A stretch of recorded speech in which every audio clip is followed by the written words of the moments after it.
Hello student, मैं Manoj sir global competition में आपका हार्दिक स्वागत करता हूं। जैसा कि आप लोगों का प्यार मिल रहा है, इसी तरीके से हम चाहेंगे कि आपका प्यार मिलता रहे और इसके लिए आपका धन्यवाद। आज मैं बच्चों इंटर की रसायन विज्ञान में आपको पहला चैप्टर पढ़ाने जा रहा हूँ। 12th क्लास का पहला चैप्टर है द सॉलिड स्टेट, जिसको हिंदी में बोलते हैं ठोस अवस्था। ठोस अवस्था। सबसे पहले बच्चों हमें ठोस अवस्था किसकी ठोस अवस्था, इसके बारे में पता होना चाहिए। तो इसमें हम जो पदार्थ होते हैं, पदार्थों की ठोस अवस्था के बारे में आपको बताएंगे। तो अगर हम बात करें पदार्थ क्या होता है, तो सबसे पहले हम सीखेंगे कि पदार्थ क्या होता है। तो बच्चों पदार्थ वह है जो स्थान घेरता है और जिसमें कोई ना कोई द्रव्यमान होता है। जैसे बच्चों मेरे हाथ में ये जो मार्कर है, यह एक पदार्थ है। कैसे है? क्योंकि इसमें कोई ना कोई द्रव्यमान होगा, इसका कोई ना कोई वेट होगा, और दूसरा ये कोई ना कोई जगह घेर रहा है, स्थान घेर रहा है। मतलब जहां भी मैं इसको रखूंगा वहां ये अपने आकार की जगह को कवर करेगा, स्थान को कवर करेगा। इसलिए मैं ये कह सकता हूं कि यह क्या है, एक पदार्थ है। बच्चों पदार्थ की 3 अवस्थाएं होती हैं। कौन कौन सी होती हैं?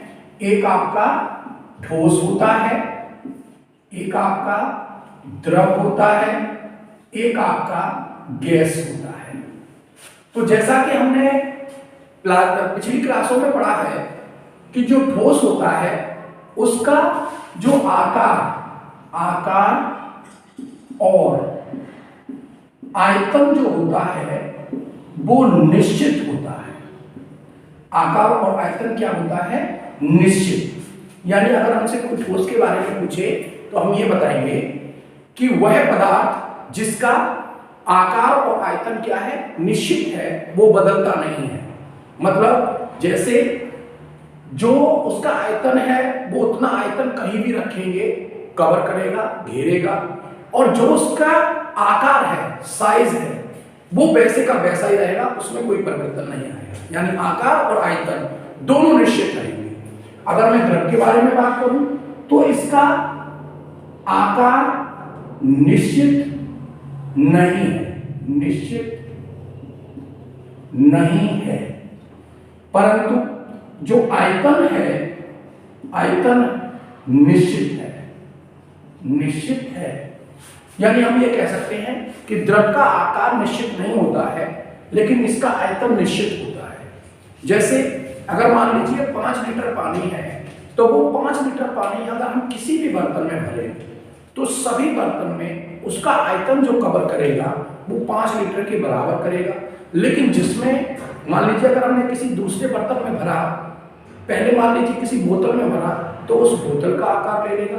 अगर मान लीजिए उसी को हमने किसी कटोरी में भरा या ग्लास में भरा, तो वो उसका आयतन ले लेगा। इस तरीके से आकार निश्चित नहीं होगा इसका, लेकिन आयतन निश्चित होगा। 5 लीटर है तो वो 5 लीटर ही रहेगा, लेकिन स्वरूप, उसका रूप बदलता रहेगा। और बच्चों गैस का आकार और आयतन अनिश्चित होते हैं।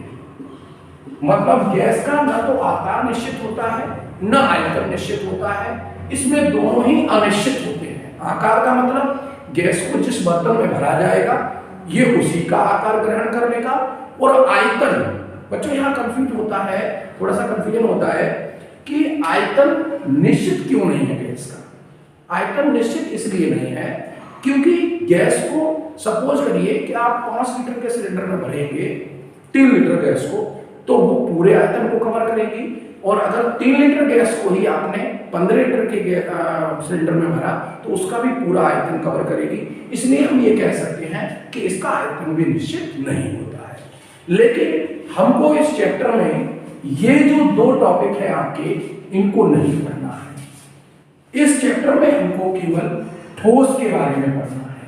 दूसरा, अगर हम ठोस के बारे में और थोड़ी सी बात करें तो बच्चों ठोस पदार्थ की वह अवस्था है जिसका गलनांक कमरे के ताप पर, कमरे के ताप से यानी वायुमंडलीय दाब और ताप से अधिक होता है। जैसे कमरे में इसमें जितनी चीजें रखी हैं इनका जो गलनांक है वो कमरे के ताप से उच्च है। अगर मान लीजिए गलनांक कम हो जाए तो उस स्थिति में यहाँ जो भी रखी हुई है सारे पदार्थ ये गलना स्टार्ट हो जाएंगे। तो ठोस हमारा आकार आयतन दोनों निश्चित रहता है। अब अगर हम बात करें बच्चों ठोस की, तो ठोस की दो अवस्थाएं होती हैं। ठोस की दो अवस्थाएं होती हैं। एक तो होता है आपका क्रिस्टलीय ठोस, क्रिस्टलीय ठोस, और दूसरा होता है अक्रिस्टलीय, अक्रिस्टलीय ठोस। बच्चों क्रिस्टलीय ठोस क्या होता है? क्रिस्टलीय ठोस अगर किसी पदार्थ के जो अवयवी कण है वो एक निश्चित त्रिविम ज्यामितीय संरचना में जुड़े हुए हैं, मतलब उनका कोई सीरीज है, किसी सीरीज में जुड़े हुए हैं, तो वे सभी ठोस हमारे क्रिस्टलीय ठोस कहलाते हैं। अच्छा, मन में ये आ रहा होगा कि सर ये अवयवी कण क्या होता है?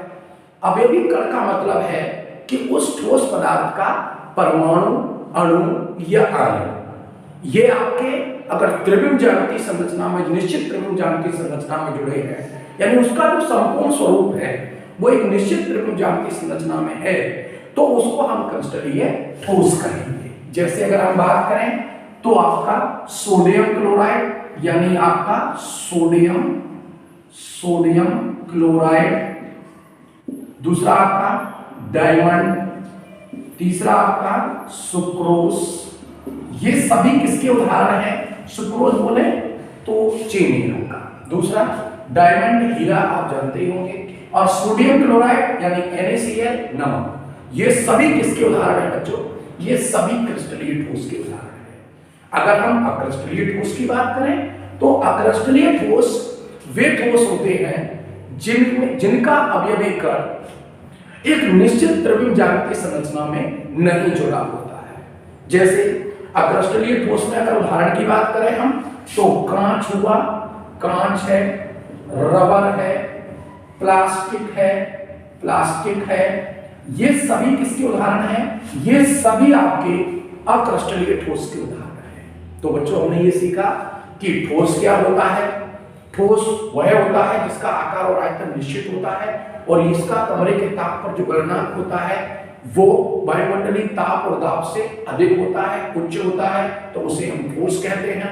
और दूसरा, ये ठोस जो होते हैं वो दो प्रकार के होते हैं, एक क्रिस्टलीय ठोस होता है और एक अक्रिस्टलीय ठोस होता है। क्रिस्टलीय ठोस में जो अवयवी कण होते हैं वो निश्चित ज्यामितीय संरचना में जुड़े होते हैं, यानी उनकी जो सीरीज होती है, क्रम होता है, एक क्रम में जुड़े होते हैं। और दूसरा अक्रिस्टलीय ठोस की अगर हम बात करें तो इसमें जो अवयवी कण होते हैं वो एक निश्चित त्रिविम ज्यामितीय संरचना में नहीं जुड़े होते हैं। अगर हम क्रिस्टलीय ठोस के उदाहरण की बात करें तो सोडियम क्लोराइड हुआ, डायमंड हुआ, सुक्रोज हुआ, ये सभी आपके क्रिस्टलीय ठोस है। और अगर हम बात करें अक्रिस्टलीय ठोस की तो कांच, रबर, प्लास्टिक, ये सभी कैसे हैं आपके? ये सभी अक्रिस्टलीय ठोस है। बच्चों इस चैप्टर में अब हम इसको फिर छोड़ देंगे, इसको हमें नहीं पढ़ना है। जैसे ये दोनों हमने छोड़ दिए वैसे इसको भी नहीं पढ़ना है। अब इस चैप्टर में हमें आगे जो पढ़ना है वो इसको पढ़ना है, क्रिस्टलीय ठोस को। तो अगर हम क्रिस्टलीय ठोस की बात करें तो क्रिस्टलीय ठोस जो होता है, क्रिस्टलीय ठोस, ये बच्चों 4 प्रकार का होता है। कितने प्रकार का होता है? 4 प्रकार का होता है। कौन कौन सा?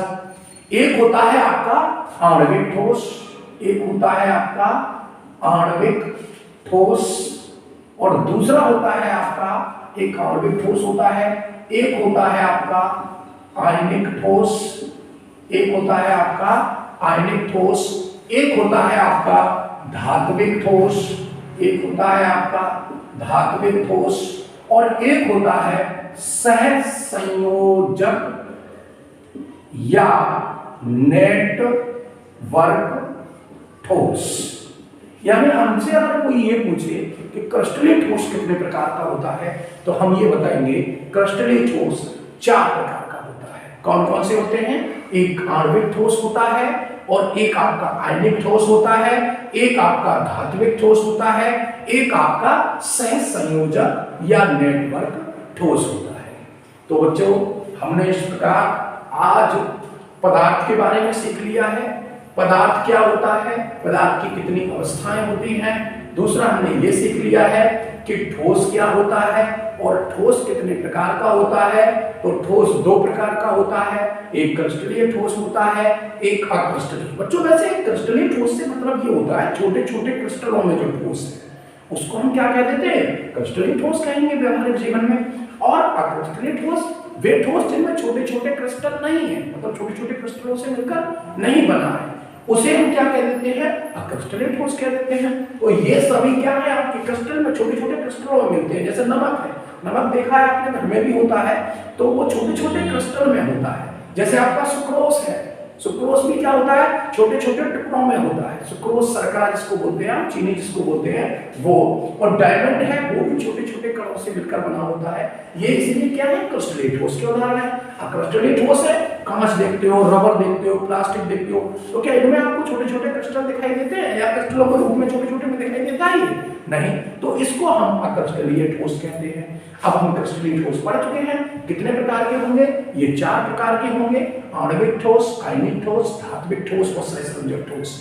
इनको चारों को अगले वीडियो में हम डिस्कस करेंगे, अगले वीडियो में हम पढ़ाएंगे और ये बहुत जल्दी आपका चैप्टर खत्म कर देंगे।